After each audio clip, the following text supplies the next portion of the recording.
I get asked in comments and streams and Curious Cats fairly often one question over and over again. And, as a person who runs a history YouTube channel, you think that I'd be able to answer it fully and completely with like a good answer. And that is, who is your favorite historical figure? Stop! Who would cross the bridge of death must answer me these questions three. Ask me the questions, Bridgekeeper. I am not afraid. What is your name? Tristan Johnson of Step Back History. What is your quest? To get the silver play button. What is your favorite historical figure? So for any of you who watch my streams, and thank you everybody who watches my streams who's watching this video, I usually default to Emma Goldman. And I think I have a pretty good reason for that. Emma Goldman represents the dedication and love aspect of the left-wing political movement that really speaks to me as a human being. I know that I should probably have some answer about someone who is just really important in history, and I would say Emma Goldman is very important in history, but as a person, and given the drives and things that she has done in her life, Emma Goldman means quite a bit to me as, the human Tristan behind all the videos. She represents a dedication to her cause that I would like to emulate in my own life. I wish I could have the dedication and ambition that she had. So I think it's time I made this video finally. It's one that I've been keeping on my to-do list for years. It's probably one of the first video ideas on Step Back that I wanted to do. Hi, I'm Tristan from Step Back History, and let's just dig right in.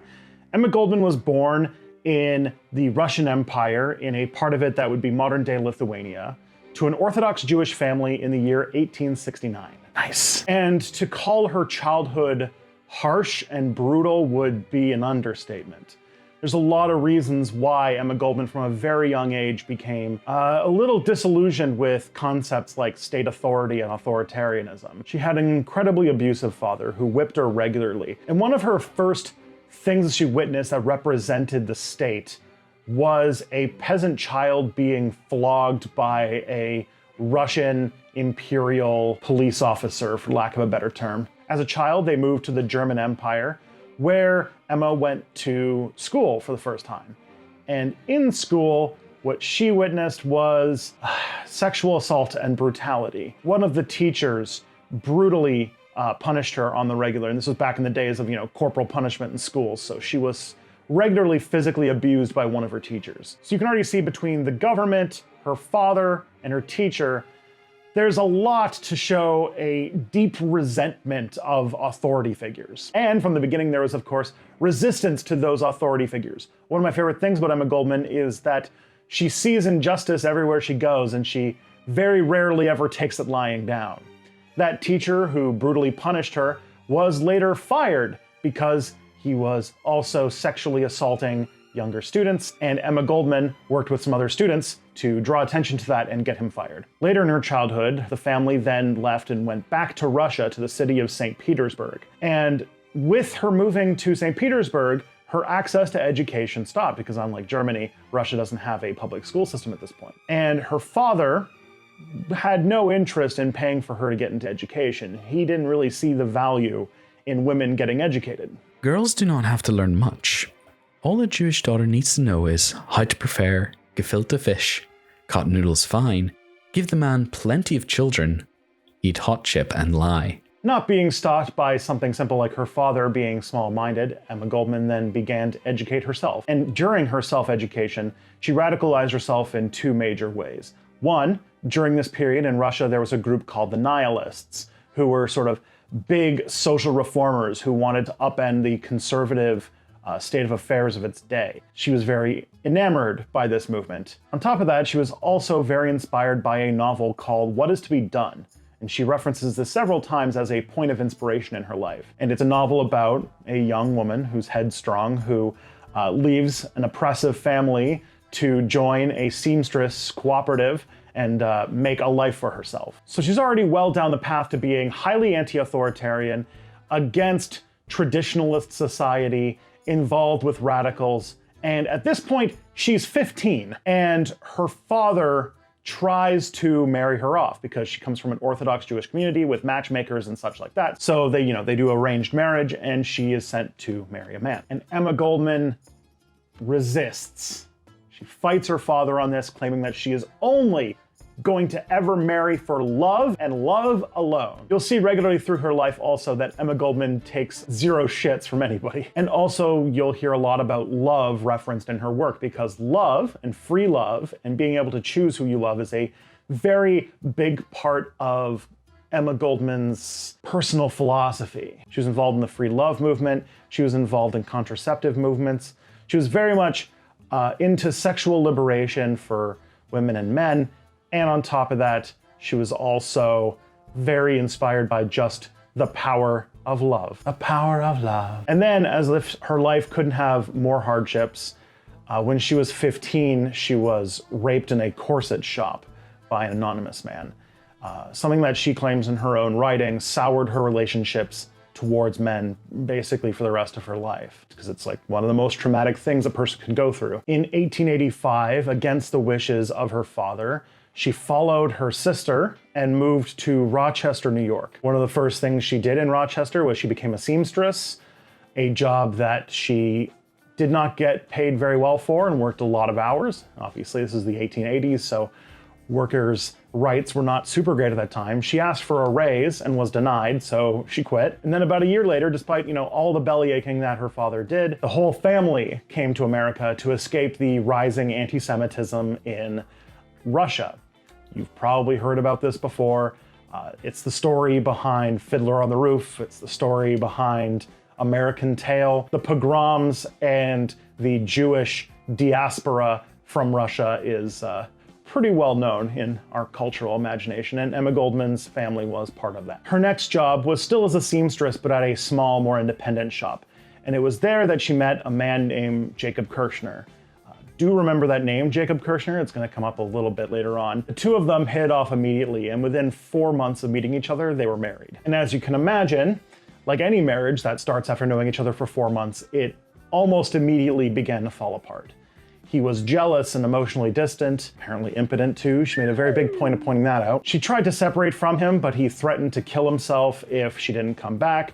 And after 3 months of trying to make it work, she eventually left for good, and the two got divorced. Emma was independent, and it was a very tumultuous time in American history. My previous video talked about it a little bit. The Gilded Age was a period in which things were pretty bad for your average worker, and there were growing movements to try and resist the sort of horrible conditions that workers were going through in Victorian America. Again, I really need to rant about American labor history for half an hour or so. Approximately every person on Earth commented that on my McKinley video, and I just want to keep hype alive because I'm going to do it someday, but I just need more comments. I need more engagements.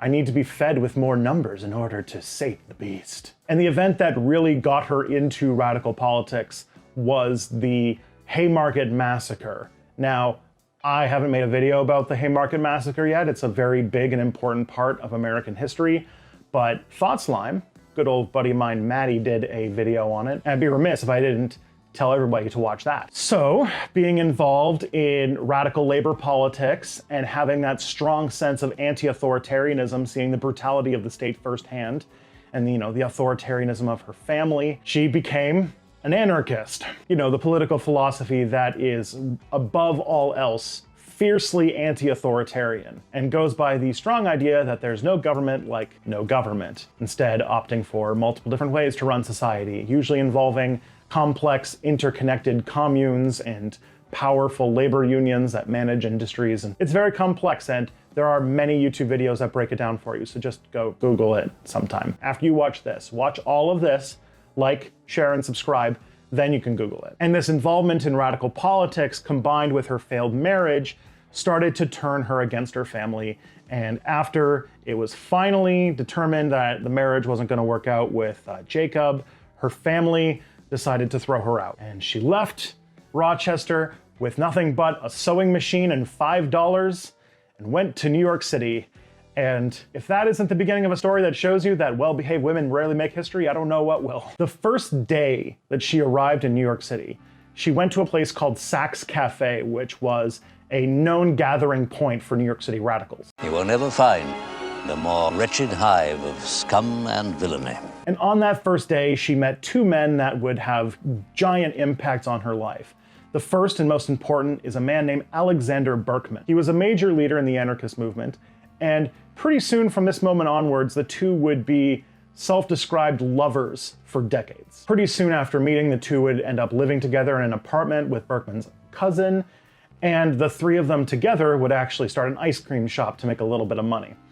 What happened when the two met for the first time in that cafe is that Berkman invited her out for the perfect radical first date. They went to go see a speaker by the name of Johann Most. And Johann Most would end up becoming another one of the most important figures in Emma Goldman's life. Johann Most was the editor of a radical paper and was a really big fan of propaganda of the deed, which was this idea that anarchists were hung up on in this period, that if they killed prominent leaders who were generally reviled by the populace, that it would inspire the downtrodden to rise up against their capitalist and state authorities. Apparently she was very inspired by Most's speech, and Most took her under his wing to train her and advise her in the art of public speaking, which, if there's anything you need to know about Emma Goldman, is that she was legendarily famous for her public speaking skills. This led to her trying out her own public speaking gig.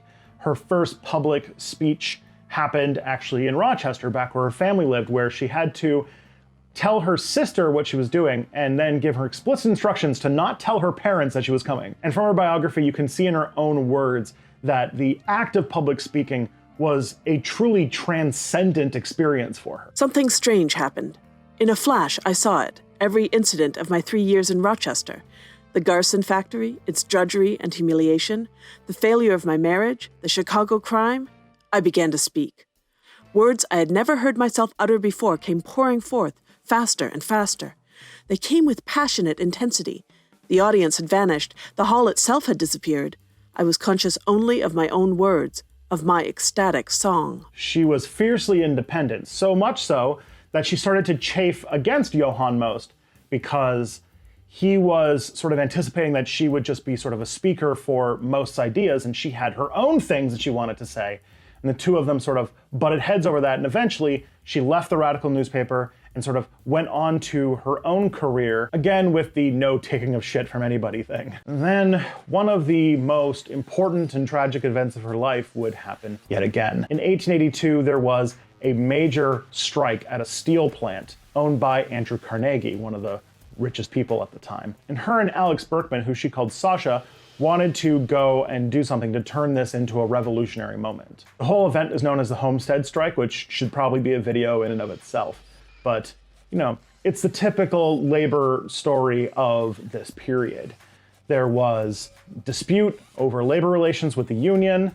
The boss locked them out of the company, and it led to strikes, to which the bosses then hired scabs and people with guns to literally put the scabs back to work in the factory and start firing upon the strikers. It's considered a major moment in American labor history. So Goldman and Berkman decided that they needed to do propaganda of the deed. So they needed to kill the plant's manager, Henry Frick, in order to pop off a revolution. The idea behind their plot is that Berkman would try to commit the assassination, while Goldman would then afterwards try to make the case for, rising up. She would be the propaganda and he would be the deed. So like, hashtag couple goals, I guess. Berkman managed to intercept Clay and shoot him 3 times and stab him in the leg before he was intercepted and knocked out by the striking workers. The workers condemned Berkman, and he was eventually arrested and sentenced to 22 years in prison. Yeah, propaganda of the deed was not the best idea that anarchists came up with. In the investigation, the police raided Emma Goldman's apartment, and despite not finding anything, they were able to pressure her landlord into evicting her. Isn't that sweet? And to make things worse,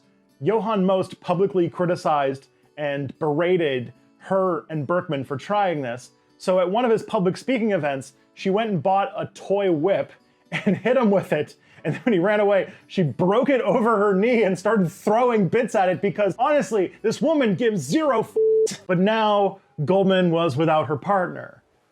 Alexander Berkman was in prison. She was by herself. And The next year after the strike, there was the Panic of 1893, which was one of the biggest economic crises in American history. International commodities markets had an upset, there was a run on the banks, and because the American dollar was tied to gold, which, the term for that is specia, was tied to a precious metal, they were inflexible, they couldn't just print more money in order to fix economic problems, so it led to the economy going into a double collapse because government wasn't able to manage the economy. This led to mass unemployment and a huge economic downturn, which then resulted in an uptick in radical politics in America. Probably because this was one of the perfect examples of the fundamental structural instability of capitalism, one of its many, many weaknesses. This is not the first time I've talked about the Panic of 1893. I talked about it a little bit in the McKinley video, and when I do a labor video, I'll talk a lot more about it then. So just think big economic crash. In our day and age, that's not really too hard to imagine, isn't it? And so while there were literal bread riots in America, Emma Goldman would go and speak and try to rile them up to radical action. And at one of these events, she said this. Demonstrate before the palaces of the rich. Demand work. If they do not give you work, demand bread. If they deny you both, take bread. And for saying that, she was arrested for inciting to riot. If telling hungry, starving people that they should take bread to feed themselves is inciting to riot, I don't know. I don't know politics very good, I'm sorry. And I couldn't get through this incident without telling another awesome story from her life, which was that when she was arrested for inciting to riot, oh my God, one of the police officers offered to let her go if she would turn over the names of the other radicals that she was working with. She said she'd consider it and asked if she could have a glass of water. And they got her it. And she immediately splashed it in his face. God bless this woman. Because she refused to cooperate, they charged her and she was sentenced to a year in prison. And while she was in prison, she took up an interest in medicine and she read a ton of theory. She also got famous for being sent to prison for inciting to riot. And so by the time that she was released, a crowd of 3,000 people had shown up to see her free. But after her stay in prison, she really wanted to follow this medicine thing and took an interest in midwifery.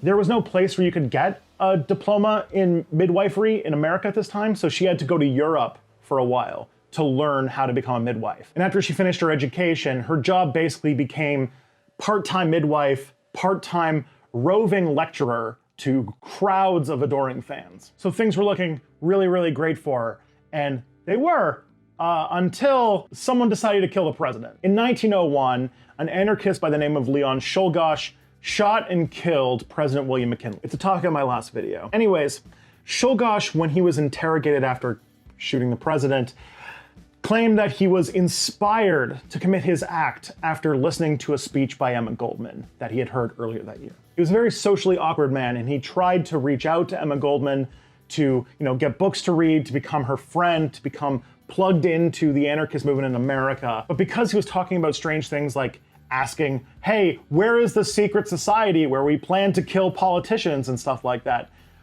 Emma Goldman and many other radicals were pretty convinced that he was a cop that was trying to infiltrate the anarchist movement. But it turns out he was just very socially awkward and didn't really know how to display some form of discretion. So despite that being a fairly flimsy connection, they decided to charge her with plotting to assassinate the president. They were basically looking for any excuse at this point to arrest and imprison as many anarchists as possible. Because states, they tend to not like people who are against the concept of states. And that's regardless of the politics of the country, as we will learn later. And it wasn't just Emma Goldman. The assassination of McKinley was used as an excuse to blanket arrest many prominent anarchists in America. But they had nothing, and so after 2 weeks of keeping her in jail, she was eventually released. She was released before McKinley died, and while she was in jail, she offered to give nursing care to William McKinley. She mentioned that he is merely human and deserves to live. This offer is usually treated like a small footnote in histories of Emma Goldman, but I think that this moment speaks a lot to her. She's very pro-human. She has a lot of empathy for other people. Even somebody who she ideologically would have all reasons to benefit from the death of, like William McKinley. She wanted to reach out and be another human. Sorry I'm gushing, but she is my favorite historical figure after all. Leon Czolgosz, despite significant evidence that he was mentally ill, was charged with murder and eventually executed. And the new president, Teddy Roosevelt, when accepting office, made a very strong case that he was going to attack and destroy any anarchists in America. Not only against anarchists, but against all active and passive sympathizers with anarchists. And this event led to one of the hardest decisions that Emma Goldman made, and one that cost her dearly, which was that in the wake of the assassination of McKinley, in the wake of this growing moral panic against anarchists, she was one of the few prominent anarchists who refused to criticize Leon Czolgosz. From the comments that she's made about Leon Czolgosz after the assassination, it's pretty clear that she had a lot of sympathy for the fact that he was going through mental illness and mental struggles. And that's why when anarchists were sort of being pressured to call out and attack him for what he did, she refused. And this cost her a lot. She lost a lot of standing within the American radical community. They were afraid that their public perception was in the toilet and that they needed to attack Czolgosz in order to sort of save face. But she made a stand on principle. She didn't really care about what was popular. She cared about, saying what she believed was true. After the assassination, she was heavily vilified in the press. Her fellow anarchists were angry with her, and she was still separated from her lover, Alex Berkman. There was a lot that she was going through. So she decided to retreat from the world of activism. She went by the name of E.G. Smith and just focused on her nursing. That is, until she came back in 1903.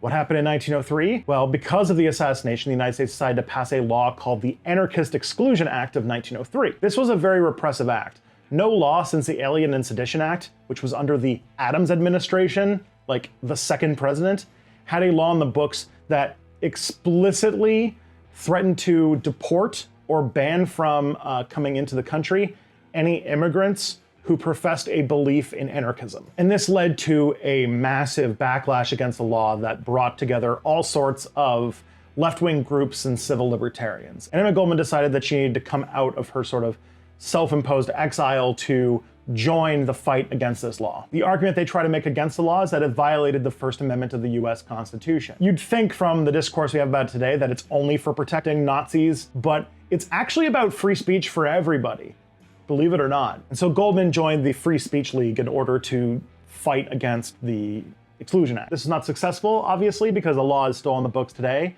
but Emma Goldman saw it as sort of a propaganda victory. It was law, but it wasn't a popular law. So Emma Goldman was back in the world. She was back in action. She was an activist all over again. And she was trying to figure out what her next step was gonna be. There was no direct cause that she could join right at this moment, but she wanted to do something permanent. And so in 1906, she decided to start a publication, a magazine by the name of Mother Earth. It would publish essays and speeches and writings from famous leftists as well as what she would call young idealists, and kind of give bright ideas about different ways that the world could be run.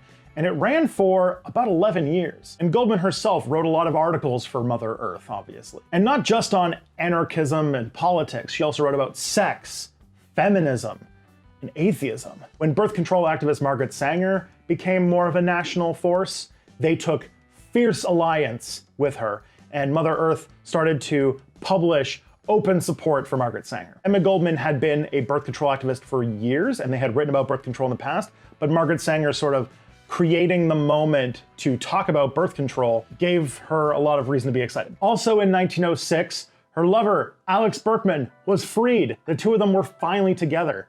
But Berkman had gone through some really tough times in prison and was having a lot of trouble adjusting to the world.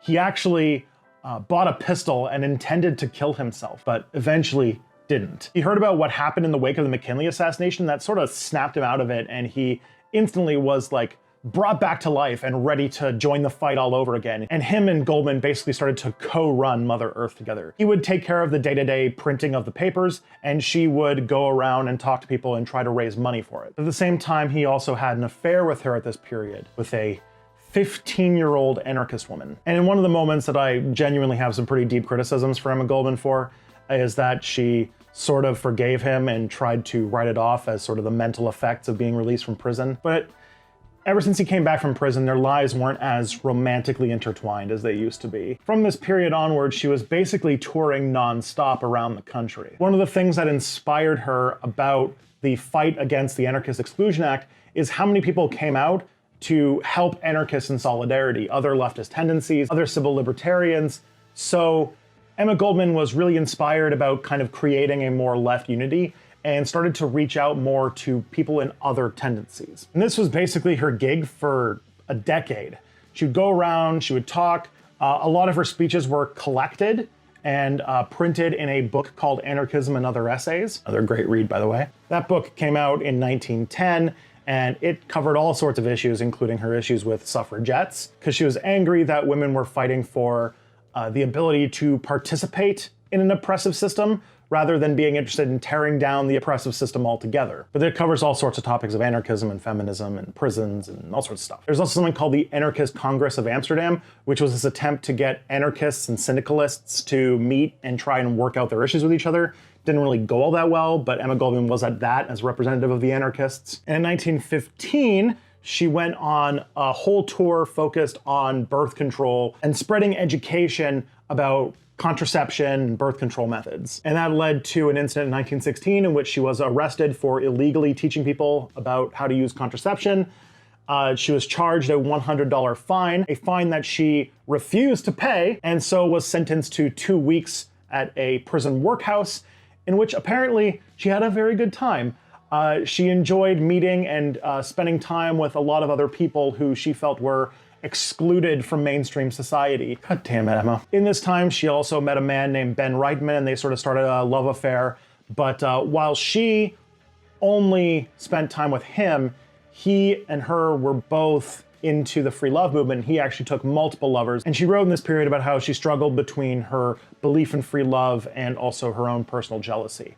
I believe it was also in this moment that she began a correspondence with a woman, and this is debated because it was probably unrequited, but it seems that she was trying to open up dialogue about a homosexual attraction she was having to this woman. But this decade of speaking and being a big prominent activist would only last so long. In 1917, the US joined the biggest, dumbest, most pointless family feud between inbred cousins in human history, the First World War. The left largely opposed the war, and one of the sticking points, the thing that Emma Goldman would get involved with, is that in 1917, the United States passed a Selective Service Act, which basically required that all men between the ages of 21 and 30 had to sign up to be conscripted into the military. She wrote several articles opposing the war and speaking out against conscription, which flew in the face of a lot of other leftist groups at this point in America, because a lot of the anti-war and left-wing movements, seeing that there was going to be a lot of political pressure against them, started to change tune because there was this like uptick in nationalism that happened after America joined World War I. And so a lot of these movements either just didn't get involved with anti-war movement or started to support the war, including groups like the Socialist Party, and even a prominent anti-war group after the war started just disbanded and stopped doing anything. But Emma Goldman didn't do that, obviously, and in 1917 she was arrested and charged under the new Espionage Act, which is another super repressive law in the American books that still persists to this day inexplicably. She tried to make a First Amendment case against this, but of course we know the First Amendment only exists to protect Nazis talking on campuses, so nothing happened. She was charged and found guilty, and the government sentenced her to 2 years in prison. And I can't let her prison story go by without also mentioning that while she was in prison, she worked as a seamstress in sort of like, a prison work program. And while she was there, she and another socialist prisoner worked together to protest the working conditions of the prisoners in fucking Emma Goldman. So cool. And this is sort of the life that she led until she was released in 1919. But when she was freed in 1919, it was in the middle of something called the Red Scare. Because in 1917, while, World War I was going on, there was this whole Bolshevik revolution in Russia, which led to a big civil war over there. And leftist movements looked like they were rising up all over Europe and threatening to overthrow all sorts of governments.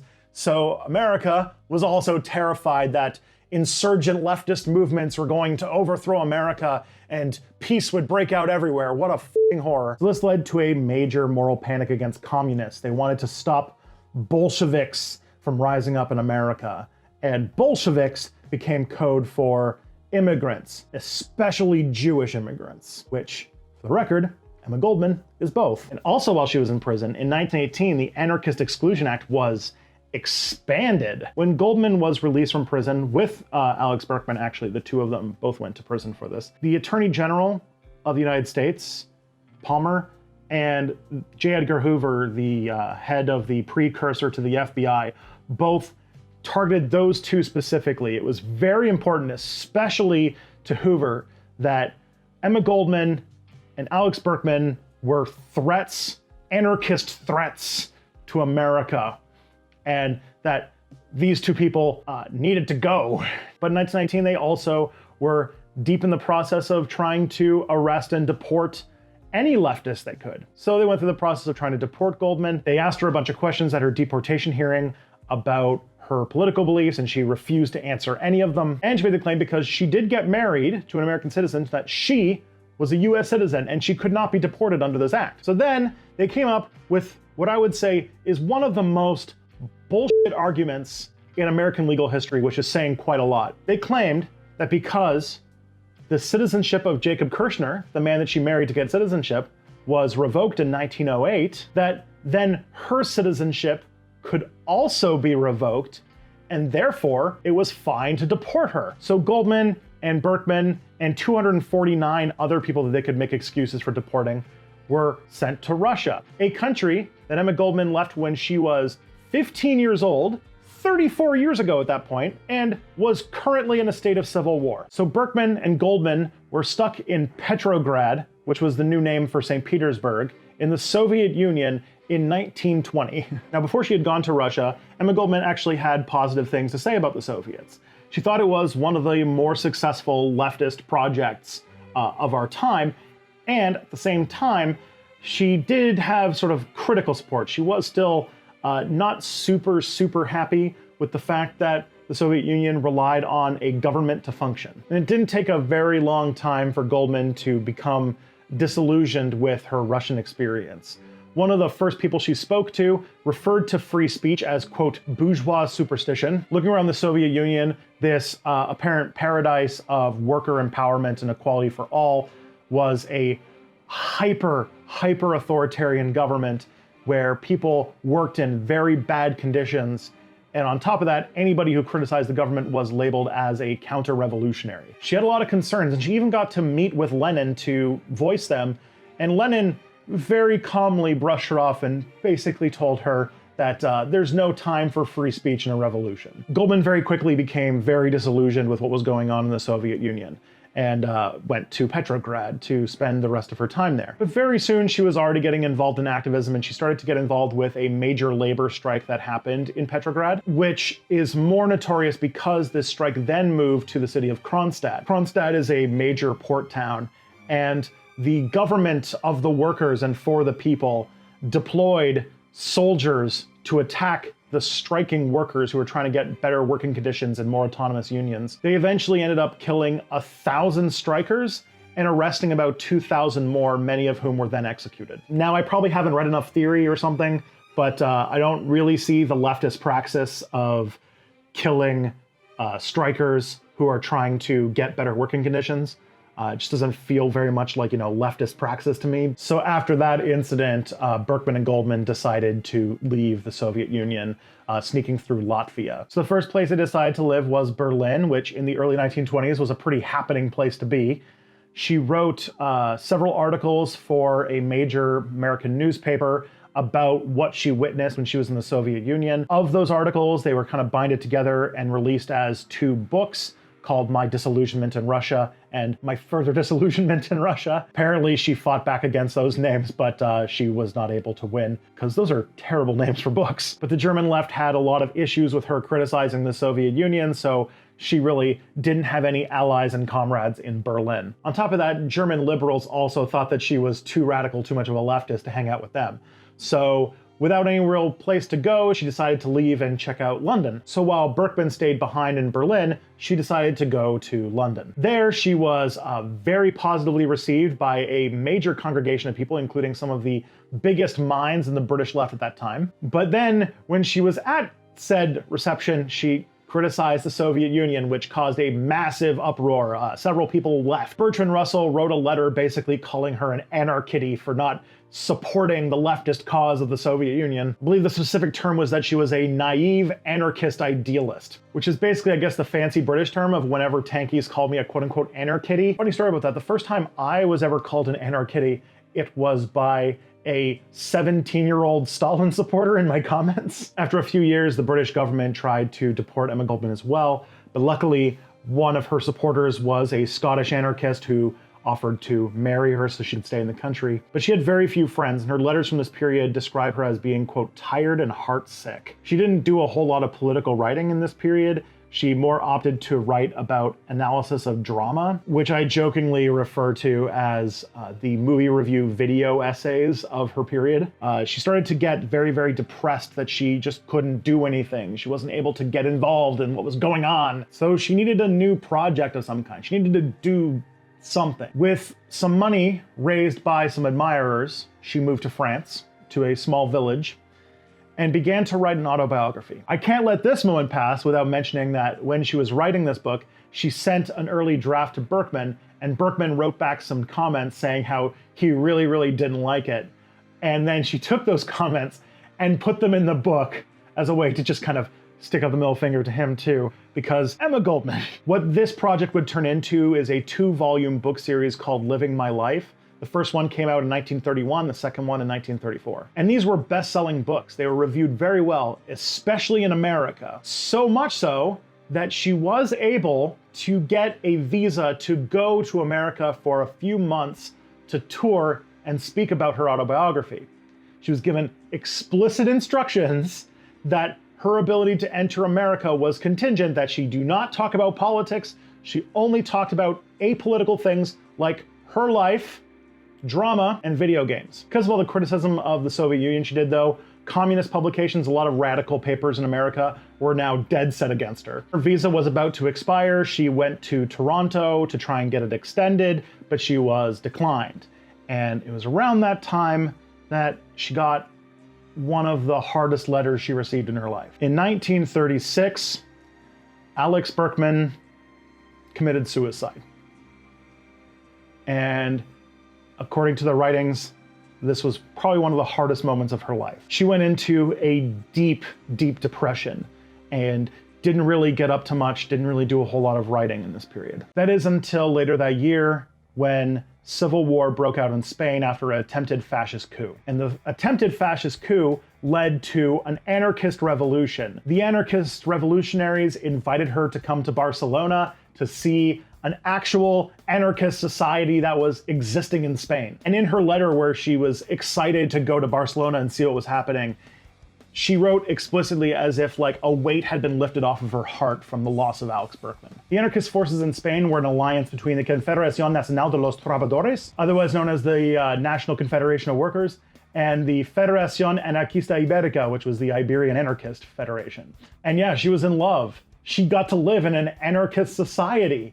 She became the writer of their bulletin and started to be in charge of writing and responding to English language letters that they would receive. She did worry a little bit when they started to enter into a federation government with communists. She basically wrote that Spain working with the communists was a betrayal of our comrades who are working in Stalin's concentration camps. And the USSR wasn't really that invested in helping anarchists anyway. They sent no support, and they sowed disinformation about anarchists around Europe to discourage people from volunteering, which is even more rich because the USSR at this point had just barely finished scraping the blood off of their knives from the last time they stabbed anarchists in the back during the Civil War. She then became an official representative of the CNT-FAI in London, where she went to go and raise money for the cause. And her worries about what was going on in Spain were definitely founded because in 1937, communists destroyed the anarchist communes. By the time she returned, the fascists were on the rise, and the anarchist forces were in complete disarray. She eventually returned to London very shortly after Franco declared victory, and frustrated with the repression in England, she then moved to Canada. But her time working with the Spanish anarchists was not forgotten. The former Secretary General of the CNTF-AI sent her a message on her birthday, thanking her for her service during the war and calling her the spiritual mother of their movement, a line that Goldman, to her dying day, thought of as one of the nicest things anyone's ever said to her. By 1939, when the Civil War ended, she was getting kind of up there in age. She was in her late 60s, and the movement towards World War II was underway. The main things that she spoke about when talking about the rise of fascism and the start of World War II was to point out the lack of differences between fascist states and the quote-unquote democratic states, and at the same time say that if Britain and France were serious about stopping fascism, they should have done it in Spain, and now it was too late. One of her last statements about the rise of fascism and the coming new war is that it would unleash a new form of madness on the world, which, looking at the world today, doesn't seem inaccurate. In February of 1940, she had a series of debilitating strokes. She was partially paralyzed on one side of her body and had lost the ability to speak. And 3 months after that, at the age of 70, she had another major stroke. And Emma Goldman died. Luckily, her admirers appealed to the United States, and the US government allowed for her to be buried in America. She's buried in a cemetery that is in the outskirts of Chicago, very close to the victims of the Haymarket Massacre that inspired her long and amazing career. Her tombstone says, "Liberty will not descend to a people. A people must raise themselves to liberty." And I guess on that note, I have to talk about Skillshare. Jesus Christ. Skillshare is a learning community where millions come together to learn new skills. And because this is the Emma Goldman video, I'm just gonna disregard the economic angle. You know, this is stuff that can help you with getting a job. It can help you with freelancing, all those kinds of things. But the class that I took that I want to show with you guys is a class called the Illustration Masterclass with Jazza, which is taught by Josiah Brooks, who runs a YouTube channel called Draw with Jazza. And it's a class about how to make a piece of art, how to make a new, beautiful thing for this world to look at. And it's pretty great. Skillshare costs less than $10 a month. And if you're not sure, hey, I screwed up this one a little bit when I originally recorded this. Sorry about that. For a limited time, the first 1,000 people to click the link in the description will get a free trial of Skillshare Premium membership. Try it out and see if it's for you. And if you like it, which I am pretty sure you will, you can stick around. And if you do, you're helping Step Back Out immeasurably. Thank you for everybody who checks out the link, and thank you to Skillshare for making this incredibly long video possible. The main reason that I'm inspired by the life of Emma Goldman is not just because she and I share politics, but because her life was dedicated to a politics surrounding freedom, love, and expression. And there was a lot of times in her life where she could have taken the easy way out and said the thing that was popular and stay relevant. But it seems that almost every time she came up to the choice of doing the right thing, but doing it at massive costs to yourself, she took it. She took many hits to her life, her career, her relationships, because she knew it was the right thing to do. She stuck to principles above a lot of things, even being criticized by her fellow left-wing and fellow anarchist allies. And if there's one lesson I think that everyone should take away about Emma Goldman, is that sometimes doing the right thing is hard. And the harder doing the right thing is, the more important it is that you do it. I honestly really, really wish I had the strength of character of Emma Goldman to do the right thing no matter what the cost. But also she believed that the struggle to build a better world had to involve love, and it had to involve joy. So to explain where I'm coming from, I'm just gonna do one quote from her book, Living My Life. At the dances, I was one of the most untiring and gayest. One evening, a cousin of Sasha, Alexander Berkman, a young boy took me aside with a grave face, as if he were about to announce the death of a dear comrade. He whispered to me that it did not behoove an agitator to dance. Certainly not with such reckless abandon anyway. It was undignified, for one who was on the way to become a force in the anarchist movement. My frivolity would only hurt the cause. I grew furious at the impudent interference of the boy. I told him to mind his own business. I was tired of having the cause constantly thrown into my face. I did not believe that a cause which stood for a beautiful ideal, for anarchism, for release and freedom from conventions and prejudice, would demand the denial of life and joy. I insisted that our cause could not expect me to become a nun and that the movement should not be turned into a cloister. If it meant that, I did not want it. I want freedom, the right to self-expression, everyone's right to beautiful, radiant things. Anarchism meant that to me, and I would live it in spite of the whole world, prisons, persecution, everything.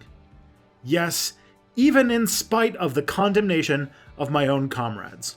I would live my beautiful ideal. And that is why Emma Goldman is my favorite historical figure. Thank you everybody for watching. This was a very long video. If you want to watch more content, you should go down in the description and check out my video on the assassination of William McKinley. And if you like this video, it would mean a lot if you shared it. I want to thank Tristan from the podcast Modern Myth. If you want to see an episode where I was a guest, I'll put a link in the description. I want to thank Kevin Logan of Kevin Logan and Quinton of Quinton Reviews for their voices. And I also want to thank Avon for being the voice of Emma Goldman in this video. I did a podcast with her and her husband last year. That was very fun. I'll put a link to that episode in the description as well. And thank you to all my patrons, whom without them, this video would not have happened. Take care of yourselves and take care of each other, and come back soon for more Step Back.